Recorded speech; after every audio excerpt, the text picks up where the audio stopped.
Welcome to today's Econolastic video, in which we'll be covering alternative market structures. So the aim of the video today is for you to understand, or for you to categorize an industry based upon the degree of competition that exists within that industry. So just to introduce you to them at the very start, this is going in order from most competitive to least competitive within the industry.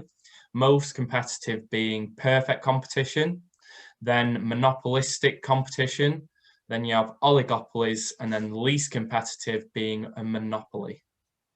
So let's start with perfect competition. So this is fairly obvious, we think anyway. There are many firms within the industry. There are no barriers to entry. They all produce an identical product. Each firm is very small relative to the entire industry. So that means that they have no influence on price, and therefore each firm is a price taker. So for example, we've got a greengrocer, or like a stall at a market, sort of farm thing. Farmers market. Farmers market, that's the word I was looking for. So there's loads of them in the country, and there could even be loads of them just in that one farmers market. Yeah, exactly. So there's normally quite a few stalls in that farmers market, and they're selling meats, eggs, and stuff like that, and so you get a bit of repetition. So it's not too difficult to start selling eggs, for instance, and let's say a dozen of eggs, it costs £2. If a store wanted to increase their price of eggs, then consumers could simply walk to another store that also has eggs. So therefore, it's very competitive, and like I say, a lot of people can open one of them stores quite easily. So you've always got competition. Yeah.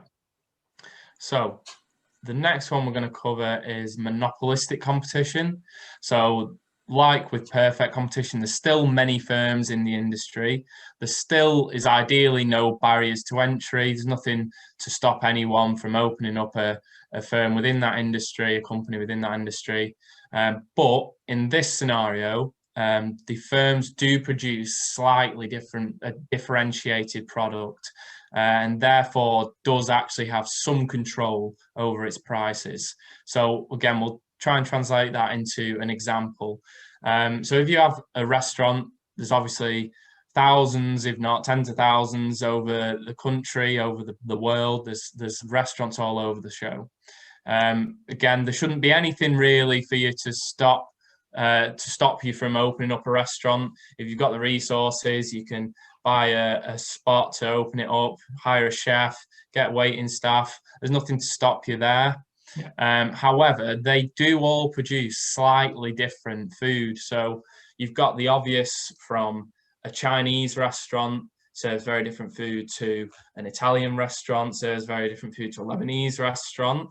But then there's even differences within the same cuisine. So you might have an authentic Italian restaurant, and then you've got, say, a Pizza Hut. The dining experience, the actual eating experience as well, the quality of the food, it's going to be very different from one to the other, and therefore the authentic Italian, you would expect higher prices than, say, a Pizza Hut. So hopefully that makes sense. Now let's look at the next example, which is oligopoly. There are now only a few firms in the industry. Entry into the market is restricted. They can produce identical goods or differentiated goods, but their prices depend very much on the actions of their competitors. Now, one of the best examples for this is OPEC, which is the Organization of the Petroleum Exporting Countries. So OPEC is made up of 13 countries. Entry is mostly restricted, mainly by countries with natural resources. So, if countries found, a huge reserve of oil, then they would likely to, be accepted. But the likelihood of this happening now is low. Price is highly dependent on production and prices of rivals. And similar example for differentiated products is BMW and Audi. Yeah, so with BMW and Audi, again, you've got only a few firms, sort of BMW, Audi, VW, they're like the big German automobile manufacturers. It's a pretty restricted entry into that kind of realm of car manufacture. They're well established. They've been around for decades. They've got huge factories all over Europe, and I think in the US as well. So entry into that industry, or into that realm of industry as well, specifically like a German car manufacturer, is very difficult. And therefore, and also then you've got pricing between similar cars that each of those produce. So off the top of my head, VW have a Golf, BMW have like a 1 Series, Audi you might say like an A3, are all very similar products. So Audi couldn't charge 50,000 for their car if BMW was considerably cheaper, say at 30,000, because the difference between the performance of those two cars, they're both quality German cars, is not that great. You're just going to go to the cheaper one. So therefore, their pricing all depends on the pricing of their rivals, if that makes sense. Yeah. And so finally, there's a monopoly. So with a monopoly, there's technically only one firm in the industry, and there is a complete block to entry. So this is obviously the purely economic definition. One firm, a complete block to entry. The more likely scenario you'll see in the real world is it might not genuinely be one firm in the industry, but it might be the one firm that's got a very large market share, far greater than any of its competitors. With monopolies, they usually produce a unique product. No one else produces this type of product. So, for example, we'll use big pharma companies in the US. They often are, they're all trying to produce their own new prescription drug. And if that prescription drug is granted what's known as a patent, i.e. only that company that's manufactured or tested this drug can sell this drug, that can give them monopoly pricing of that drug for 12 to 13 years. So realistically, no one else can produce that drug for 12 to 13 years. They can charge whatever they like for that drug. It depends. If it's really not that useful, there might still not be a demand for it. You can't charge through the roof.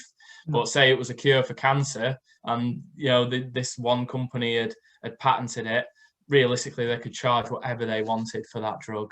Yeah, and obviously the barrier to entry for that market is the patent. Yeah, and obviously that's through regulation, so it's not a natural occurrence. And the reason obviously why they do that is because it takes a lot of research and development, a lot of money to develop, and it's rewarding them for that, isn't it? It's like their incentive. Yeah, and if you put 20 years and $300 billion into a drug to cure cancer, then you could only get a year's worth out of it, or not even that. Some company could just take it. There's no incentive to do it, is there? Unfortunately, the cancer drug would never be made.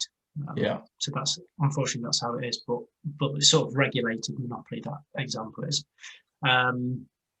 Talking about monopolies, there's a lot of talk. Obviously, some people are saying that Amazon, Google, the big firms like that, sort of monopolies. It's hard to call Amazon in a way a monopoly. Yeah, they have probably quite a big market share, really.